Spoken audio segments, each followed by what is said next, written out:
honorer itu sesungguhnya gajinya jauh lebih kecil. Nah ini pekerjaannya bahkan lebih banyak dari ASN-nya gitu. Pemerintah harus menyelesaikan tenaga honorer ini paling lama 5 tahun. Jadi masih diperkenankan bekerja sampai dengan tahun 2023. Jadi ini proses yang sudah panjang sekali. Jangan dilihat tinggal 2 tahun lagi, kemudian kita gerasak gerusuk. Enggak. Ini pemerintah sudah melakukan banyak sekali. Sudah lebih dari 1 juta tenaga honorer diangkat dari periode 2005 sampai dengan namanya Nusantara dan menggambarkan kenusantaraan kita semua. Jadi tadi saya sampaikan bahwa dana itu yang ada di PUPera dan dana PEN saat sekarang tidak ada tema untuk IKN.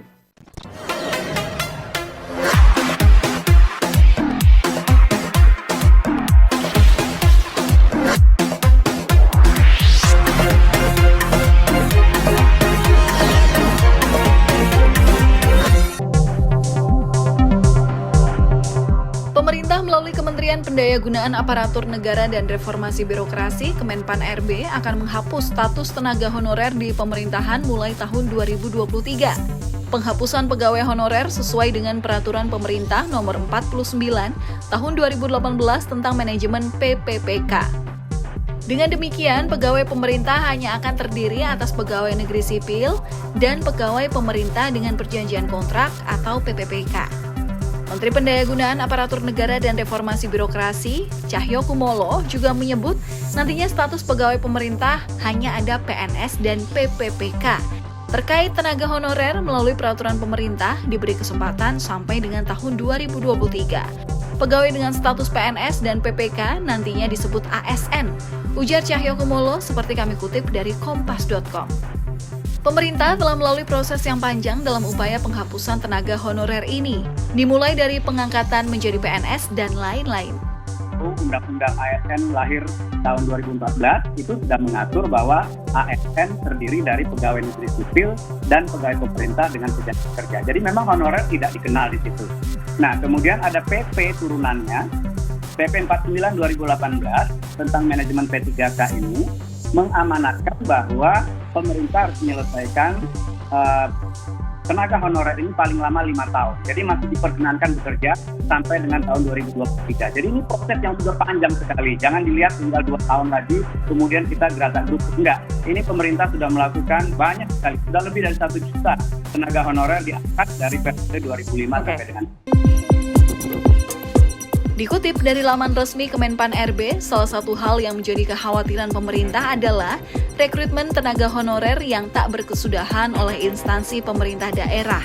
Adanya rekrutmen tenaga honorer yang terus dilakukan mengganggu penghitungan kebutuhan formasi ASN di instansi pemerintah. Padahal dalam pasal 8 Peraturan Pemerintah Nomor 48 Tahun 2005 tentang pengangkatan tenaga honorer menjadi calon pegawai negeri sipil secara jelas telah dilarang untuk merekrut tenaga honorer. Sebelumnya, Ombudsman RI menemukan adanya maladministrasi dalam penggunaan tenaga honorer. Anggota Ombudsman RI, Robert Naendi Jaweng menyebut, salah satunya adalah pengabaian kewajiban atas pekerjaan, imbalan, dan perlakuan yang adil dalam hubungan kerja. Terkait temuan maladministrasi ini, Ombudsman mengusulkan penghapusan tenaga honorer sampai permasalahannya bisa selesai. Yang ibaratnya ada yang mengatakan bahwa honorer itu sesungguhnya gajinya jauh lebih kecil.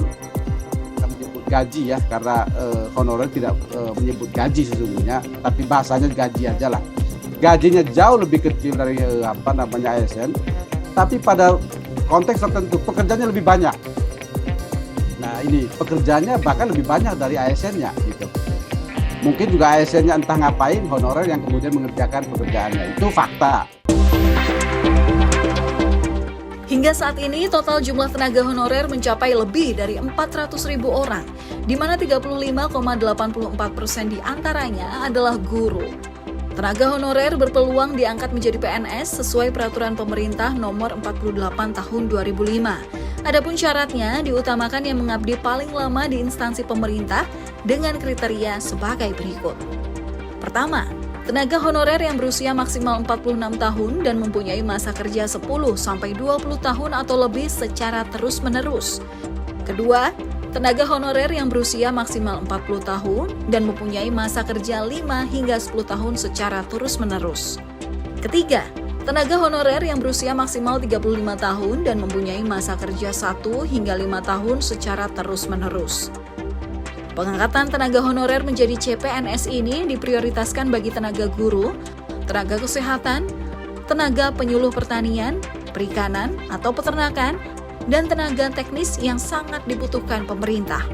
Namun tenaga honorer yang tidak memenuhi kriteria sesuai PP tersebut dapat diangkat menjadi PNS dengan melalui proses seleksi CASN.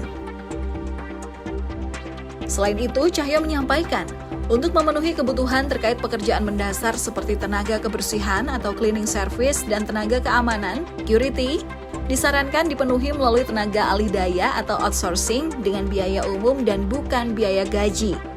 Namun pengamat kebijakan publik Rian Nugroho menyatakan bahwa pada 5 hingga 10 tahun ke depan tidak tertutup kemungkinan guru, tenaga kesehatan dan ahli lain akan berada di pihak ketiga outsource tadi karena ada perkembangan kebutuhan lain. Ada kemungkinan juga, mungkin 5 tahun setelah ini ada pengembangan tertentu di mana guru-guru itu menjadi atau tenaga kesehatan mereka memilih menjadi tenaga yang sifatnya pihak ketiga. Karena misalnya ada sejumlah NGO gitu ya yang mereka kuat bagian dari CSR, mereka bahkan mau memberikan mereka sebagai negara dalam bentuk kegiatan-kegiatan supporting dalam kegiatan prinsipal tadi yang mungkin inisiatif lebih besar. Jadi nanti mungkin juga nanti Pak Alex dengan tim akan memikirkan bagaimana skenario kebijakan 5-10 ke depan. Selain penghapusan honorer pada tahun 2023, pada tahun ini juga pemerintah mengumumkan hanya akan mengadakan rekrutmen pegawai pemerintah dengan perjanjian kerja atau PPPK saja. Formasi untuk CPNS tidak tersedia. Pemerintah berkaca dari kebijakan di negara maju. Hanya ada sedikit civil servant atau pembuat kebijakan dan jumlah government worker. Public services atau PPPK lebih banyak sebagai langkah memodernisasi birokrasi secara cepat.